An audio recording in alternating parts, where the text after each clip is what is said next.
Quiero que recuerdes esto. Mantente fuera de mi camino. En todos los años por venir, en tus momentos más privados, recordarás que yo fui el único hombre que te venció. Hasta este punto de la historia no creo que sea sorpresa para nadie el saber que DC Comics le patea muy duro el trasero a Marvel en cuanto a películas animadas se habla. Antes de su universo animado, el cual concluyó hace un año con Apocalypse World, las películas animadas de Warner Animation y DC Comics eran sinónimo de calidad. Cada una de estas películas adaptaba historias ya sean de cómics o creando propias dentro y fuera de la continuidad de una serie animada. Son tantas estas películas que no sé por dónde empezar.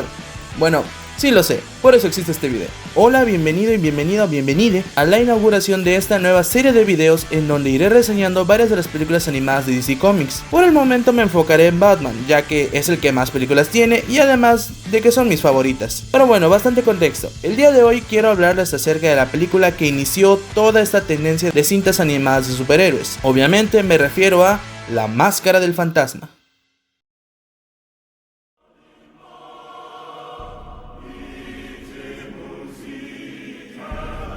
Esta película cuenta una historia dentro del mundo de Batman, la serie animada creada por Bruce Timm, por lo mismo que cuenta con el mismo grupo creativo que conformaba a esta gran serie. Curiosamente, para ver la cinta no te hace falta haber visto antes la serie animada, ya que la propia película se sustenta muy bien por sí misma.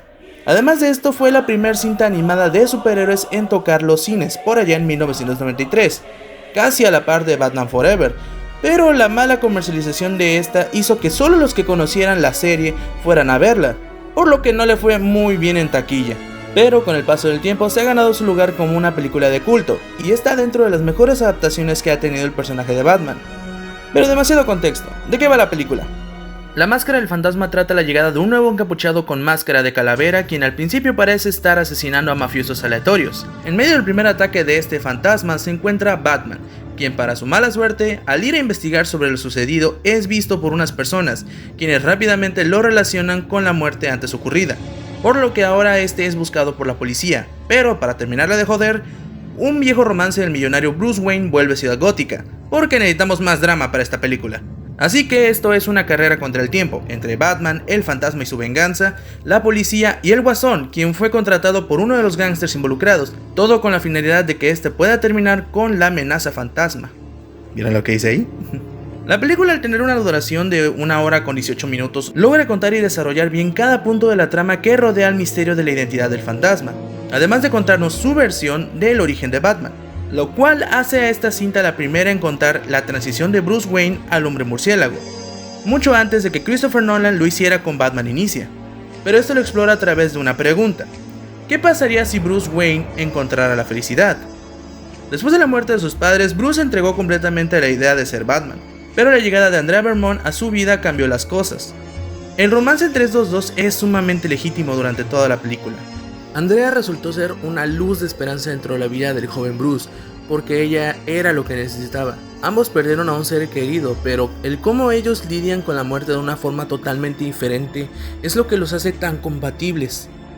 Incluso se llega a un punto donde el personaje de Bruce no sabe qué hacer ante semejante decisión, llegando a verla como una especie de pecado. Es decir, miren esta escena. Realmente no quisiera decepcionarlos, pero es solo que ya no duele tanto como antes. Pueden entenderlo, ¿no es así? Óiganme, podría donar todo el dinero para que contraten más policías y dejar que otros asuman los riesgos. Ahora es diferente.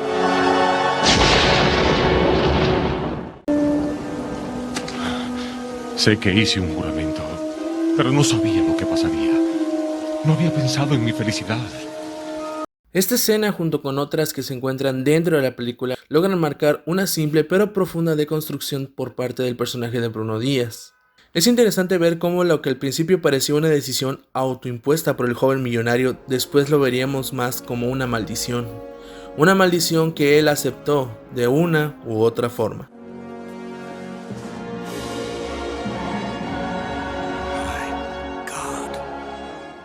Esta no es la única parte interesante de la película. A lo largo de las diversas adaptaciones que ha tenido el personaje se han resaltado muchas cosas de él, pero no del todo la característica principal de este superhéroe. Batman en los cómics es conocido como el mejor detective del mundo, y las películas live action, incluso las animadas, nunca pudieron crear un misterio que no se resolviera tan fácil. Bueno, La Máscara del Fantasma tiene un misterio que es legítimamente bueno.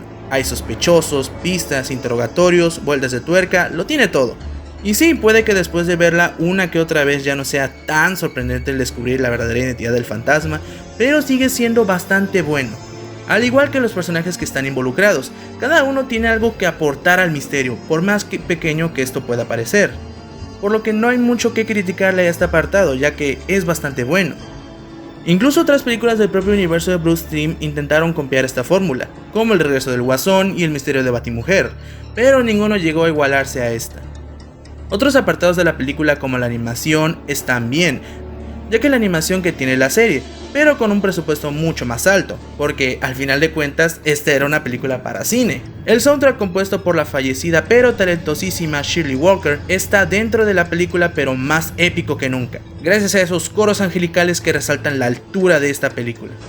En resumen, esta película es un 10 de 10 para mí, y es infaltable para un fan del Hombre Murciélago. Pero, ¿por qué la considero la mejor película del personaje? Cuando tú ves una adaptación, en este caso de un personaje de cómics, vas buscando que representen bien al personaje y que mantengan su esencia. Bueno, en mi opinión, la esencia de Batman es un ambiente noir con misterios, artilugios avanzados, acción y su buena dosis de tragedia por parte de los personajes, pero que al final de todas las cosas este nunca se rinde. Para mí eso representa a Batman. Y bueno, todo eso que les acabo de mencionar lo tiene esta película. Aquí, pese a que lo llamamos el Batman de Bruce Timm, este es la representación real de Batman, ya que es una amalgama de todo lo que ha tenido el personaje, las películas, las series y los cómics, pero lo mantienen en algo que es simple y profundo al mismo tiempo, y eso es una receta más que ganadora en mi opinión. Por eso mucha gente encuentra a esta versión de Batman la versión definitiva del personaje. Me pueden decir que las películas de Nolan hacen incluso un mucho mejor trabajo que con esto, pero tengo que decirles algo que puede sonar un poco hipócrita de mi parte, porque a mí me encanta la trilogía de Nolan.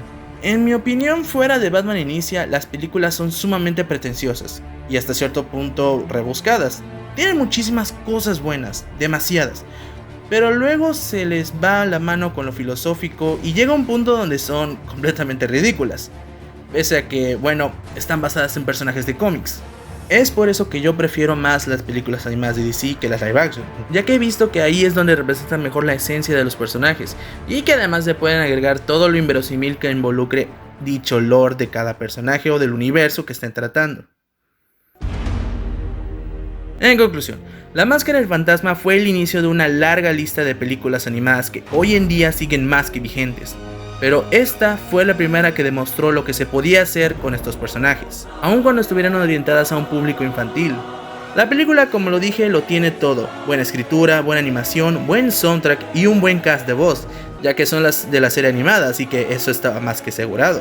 Teniendo a Kevin Conroy como Batman y Mark Hamill como el Guasón, los cuales son los mejores hasta el momento. Todo eso y más es lo que tiene que ofrecerte la que para mí es la mejor película de Batman. Change My Mind.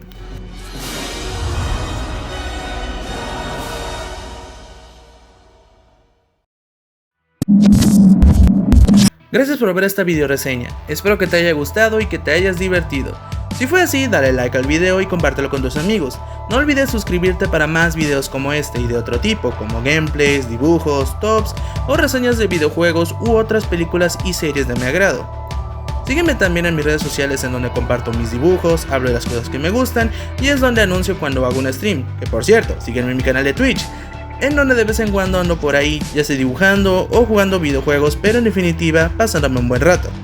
Sin más que decir, otra vez gracias por ver y nos vemos en la próxima. Adiós.